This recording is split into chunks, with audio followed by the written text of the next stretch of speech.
You are listening to Still Within, where ancient philosophy becomes your quiet companion through the night. Here we meet in the space between wakefulness and rest, where thoughts soften and the noise of the day fades into the hush of evening. Take a slow breath in.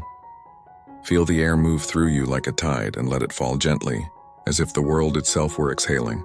Tonight, we stand at the meeting of two timeless paths, two ways of seeing, two ways of being, Stoicism and Buddhism.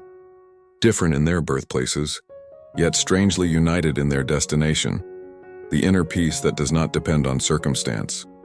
Picture it. A Roman philosopher, perhaps Marcus Aurelius himself, wrapped in his heavy cloak, standing alone beside a dying fire. The empire is vast, the weight of its fate resting quietly on his shoulders, and still his gaze turns inward, searching not for conquest but for calm. Now shift the image to a monk beneath a great Bodhi tree, his head bowed, the moon laying a silver path across his face. He has renounced all titles, all possessions, and yet, he too is an emperor of his own mind. Two figures, separated by continents and centuries, yet both found freedom not through power, but through surrender. For the Stoic, peace is built through discipline, the mastery of emotion, the steady acceptance of what can and cannot be changed. They see the world as a vast theater of impermanence, and their task is to play their role with dignity, no matter the script. For the Buddhist, peace begins in awareness, the quiet observation of thought, the dissolving of desire, the recognition that suffering is born from our clinging to what must pass. Two doors, one still room inside, and in that room is silence, the kind of silence that doesn't feel empty but full, like a night sky that holds 1,000 unseen stars. Both paths teach that peace is not found in escape, but in seeing clearly. The Stoic looks at pain and says, "This is within my power to endure." The Buddhist looks at the same pain and whispers, "This too is impermanent." Different words, same wisdom. You might say the Stoic builds strength through clarity, while the Buddhist finds clarity through gentleness. One trains the mind to remain steady in the storm, the other allows the storm to pass through without resistance. But both arrive at the same truth, that freedom begins when we no longer fight the way things are. So tonight, as you rest your head upon the quiet pillow of darkness, let the two voices merge. Let Marcus Aurelius remind you that your power lies in how you choose to meet this moment, and let the Buddha remind you that no moment ever truly stays. You are not asked to choose between them. You are invited to walk with both, to let the Stoic guide your reason and the Buddhist soften your awareness, until mind and heart meet in calm understanding. Because these teachings were never rivals. They are rivers flowing toward the same ocean, the ocean of stillness, where the noise of I dissolves into the quiet of, as Marcus Aurelius once wrote, "Nowhere can man find a quieter or more untroubled retreat than in his own soul." And centuries before, the Buddha whispered beneath the Bodhi tree, "Peace comes from within.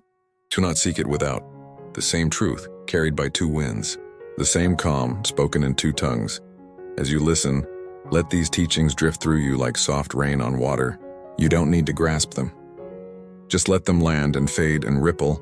Peace doesn't arrive when the mind finally understands. It appears when the mind finally stops struggling to do so. Tonight, the Stoic and the Buddhist meet in you.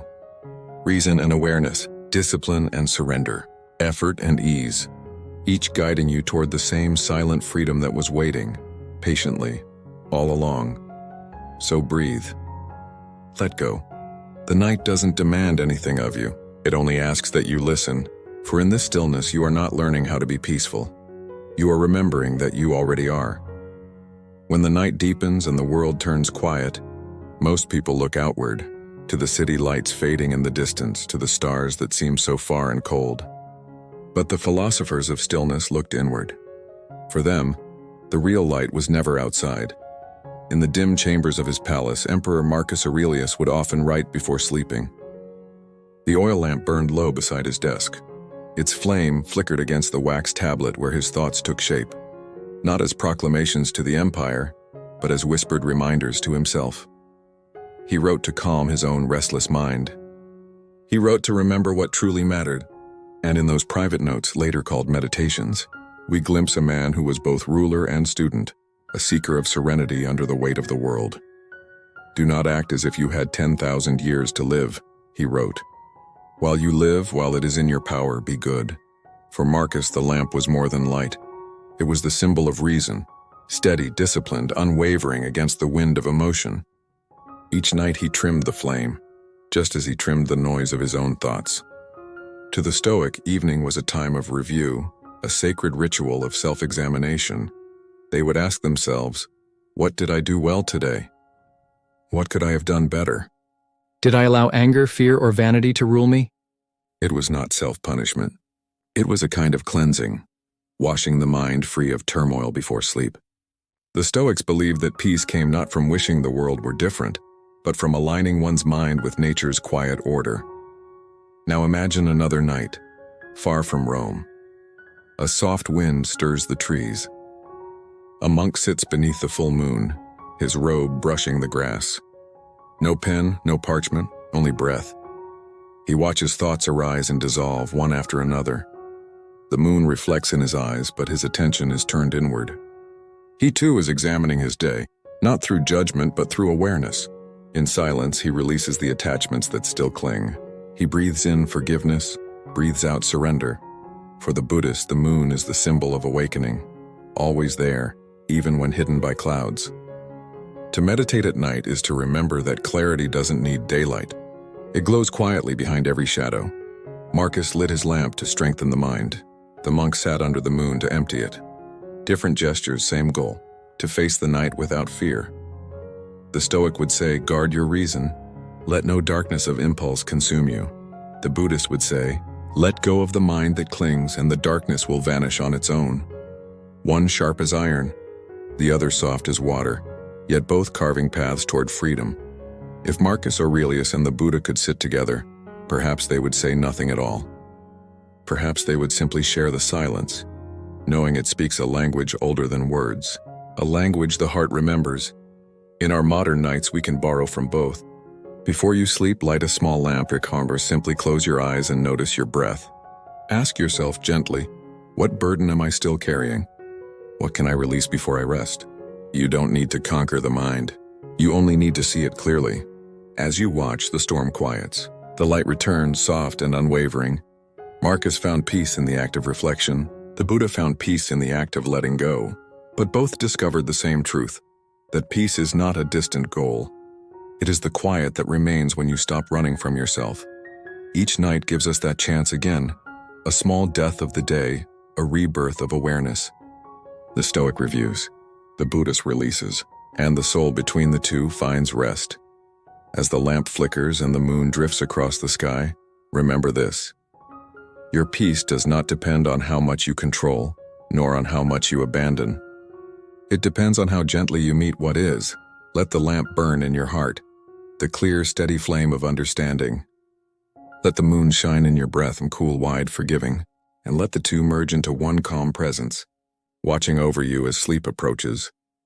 Because both Marcus and the Buddha knew, there is a kind of wisdom that can only be found in the night, when all doing stops, and all that's left is being. There is a moment, somewhere between wakefulness and sleep, when the mind begins to loosen its grip. Thoughts blur, worries dissolve, and for a brief instant, everything seems lighter. That, in essence, is the art of letting go. Both Stoicism and Buddhism begin from the same recognition. Suffering is not what happens to us, but how we respond to it. The world moves as it will, loss, change, disappointment. These are part of the natural order. But the anguish we feel comes from our resistance, from the stories we keep repeating inside our heads. Epictetus once said, "It's not things themselves that disturb us, but our opinions about things." Centuries earlier, the Buddha had told his followers, "The root of suffering is attachment." Different words, same mirror, each reflecting the mind's tendency to hold on to what it cannot control. In Stoic thought, attachment often takes the shape of expectation. We imagine how things should go, how people should act, how fortune should favor us. And when reality disagrees, we suffer. In Buddhist teaching, attachment is the illusion of ownership, believing that anything in this ever-changing world can truly belong to us. Even our own emotions. Marcus Aurelius, sitting beneath the vast Roman sky, faced both. He lost children, friends, soldiers, and years of peace to war and plague. Yet he wrote, "Accept whatever comes to you woven in the pattern of your destiny, for what could more aptly fit your needs." He didn't mean that pain should be ignored. He meant that peace begins where resistance ends. The Buddha's life tells the same story in a gentler key. He too saw the endless turning of birth, loss, and death. But instead of commanding acceptance, he invited understanding, to see the impermanence in all things, to let compassion arise where control once lived. So while the Stoic strengthens the will, the Buddhist softens the heart, and in the stillness of night these two meet. Because sometimes strength is not holding tighter. It's loosening your grasp just enough to let the world be what it is. Letting go is not the same as giving up. It's not resignation. It's recognition. A quiet acknowledgement that the waves will come whether we fight them or not. But peace belongs to the one who learns to float. Imagine this. You're lying in bed, the day finally behind you. The mind begins its nightly ritual, replaying scenes, regrets, small anxieties that never seem to rest. A Stoic would observe these thoughts with reason, reminding himself that the day is gone and cannot be changed. A Buddhist would observe them with mindfulness, watching each thought arise and fade like ripples in water. Both lead to stillness. Both free you from the endless spinning of what if. Because peace, whether Stoic or Buddhist, is born in the space between reaction and acceptance. Epictetus used to teach his students with simple, piercing examples. He'd say, "When you kiss your child, whisper to yourself they are mortal." Not out of coldness, but tenderness. Because to love while remembering impermanence is to love without fear. The Buddha said the same thing in different form. Whatever is subject to arising is subject to ceasing. To understand that truth is not to despair, it is to wake up. In that waking, something sacred happens. The walls of self-pity and resistance begin to soften. You stop trying to make life obey your plans and start learning to move with its rhythm. You start to see that letting go isn't loss, it's liberation. Even your pain becomes a teacher. The Stoics would say, every obstacle is material for your virtue. Buddhism would say, every sorrow is a door to compassion. Both are ways of saying, do not waste your suffering. Let it refine you. Tonight, as you lie under the same stars Marcus once saw, or the same moon that shone over the Buddha, try this. Don't push your worries away. Just notice them. See how they rise, linger, and pass like drifting clouds. You are not the clouds. You are the sky that holds them. This is the wisdom both paths converge upon. The Stoic disciplines the mind. The Buddhist opens it, and together they form a circle. Strong yet yielding, clear yet kind. So before you drift to sleep, whisper to yourself, I let go of what I cannot keep. I accept what I cannot change, and I rest in what is eternal. Letting go does not mean forgetting. It means remembering what endures when everything else fades. Your reason, your awareness, your capacity for love. That's the secret Marcus discovered in his meditations. That's the truth the Buddha found beneath the Bodhi tree. Not that suffering disappears, but that peace remains when you stop clinging to what suffering takes away. In their teachings, East and West touch hands. The Stoic's lamp and the Buddhist moon now share the same light. Quiet, timeless, forgiving. And if you listen closely, you can almost hear them both whispering across centuries. Be still, let go, and know that in this very breath, you are free. Every philosophy that endures is a conversation between opposites, between mind and heart, discipline and compassion, control and surrender. Too much of one and we become rigid, too much of the other and we drift without anchor. But when both rise together, they lift the soul like two wings. The Stoics taught discipline, not as punishment but as freedom from chaos. To them, mastery over one's impulses was the foundation of a tranquil life. They believed that to live with virtue was to live in harmony with nature, rational, steady, and unshaken by circumstance. Marcus Aurelius reminded himself each morning that the world would test his patience, that people would be selfish, irrational, or ungrateful, yet he would meet them not with resentment but with reason. He wrote, when you wake up, tell yourself, today I shall meet men who are meddling, ungrateful, arrogant, but I cannot be harmed by them, for no one can compel me to act against my own nature. That is the essence of Stoic discipline, not control over others, but over oneself. It's the power to stay gentle in a harsh world, the strength to remain kind even when life offers no reward for it. Buddhism begins from a similar soil, but grows in another direction. It teaches that compassion is the natural fruit of understanding. When you see clearly that every being suffers, not because they wish to, but because they are human, you stop judging and start softening. You no longer need to defend your ego. You begin to care instead. The Stoic practices restraint. The Buddhist practices compassion. But in truth, they complete one another, because discipline without compassion becomes pride, and compassion without discipline becomes weakness. Imagine the two not as rivals, but as partners in the same dance. The Stoic steadies the hand, the Buddhist opens it.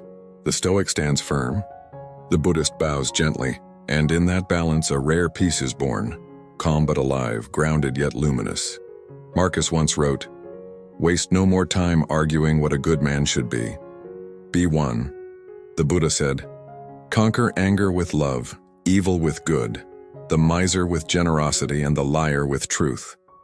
Both speak of action, not theory. They remind us that inner peace is not something we find by escaping the world, but by moving through it with grace.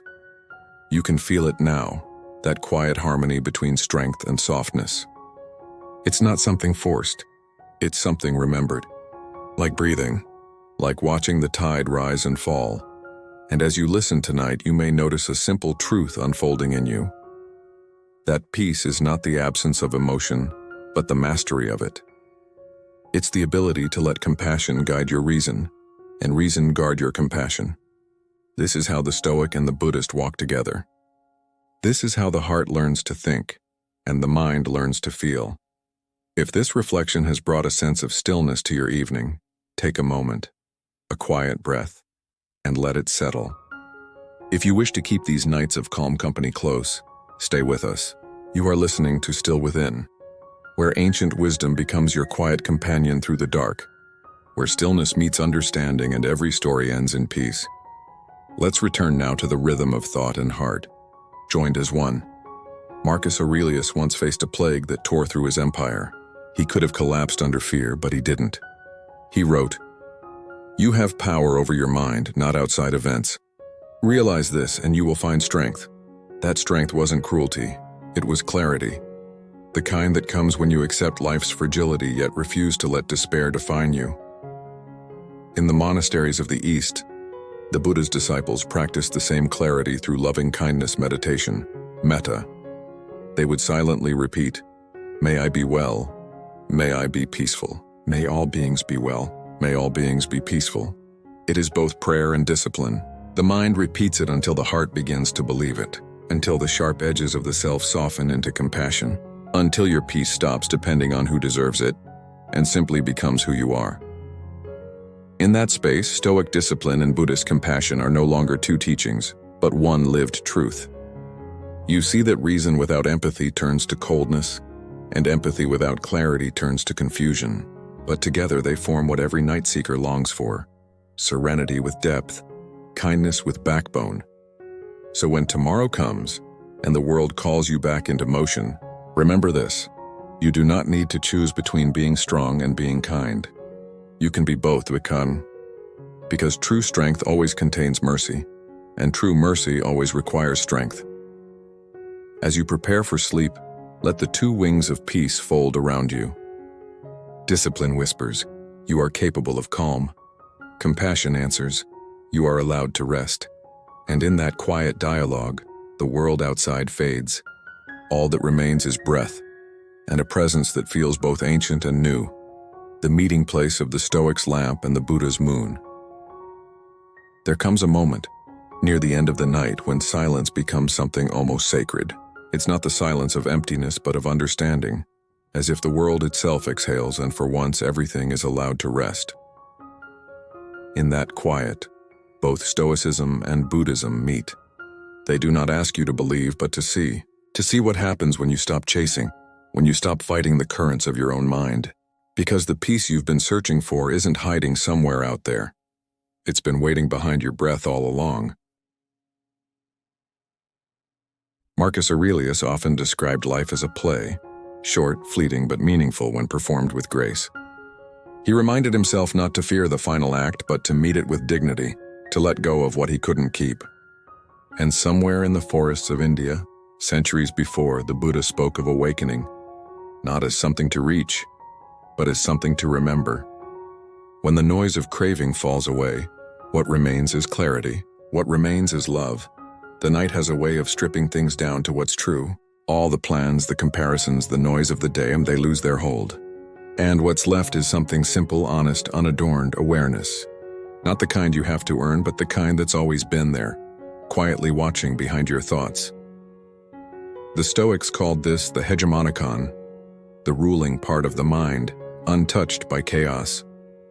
Buddhism calls it citta, the clear, luminous mind. Two names, one essence, both pointing to the same silent observer that remains even when everything else changes. You've probably felt it before, that subtle stillness that appears when you stop trying to fix yourself. When you stop replaying the past or predicting the future, it's the awareness that simply notices, this moment is enough. It doesn't need to be perfect.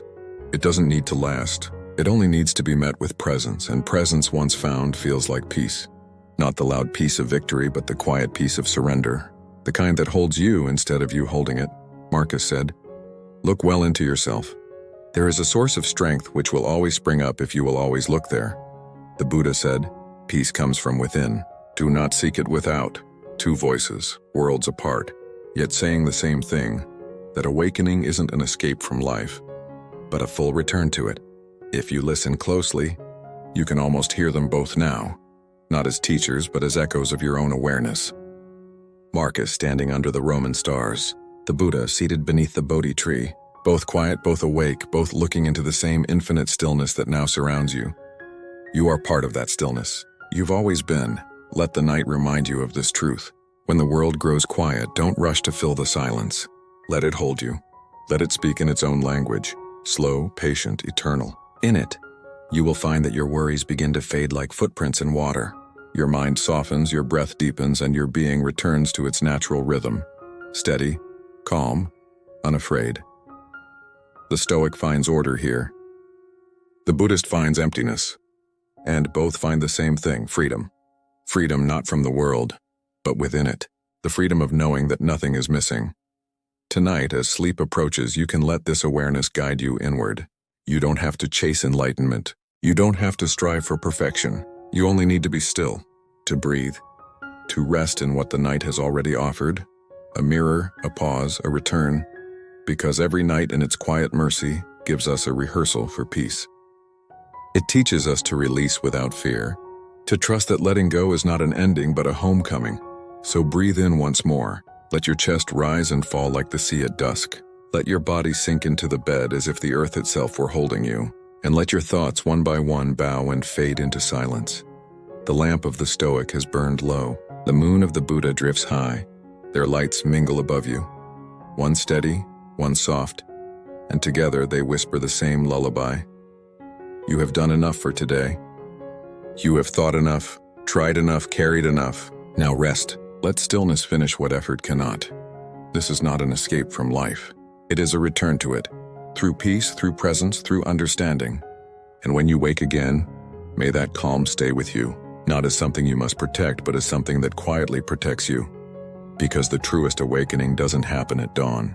It happens here, in the gentle darkness where wisdom and rest meet and the soul remembers what it means to be still within.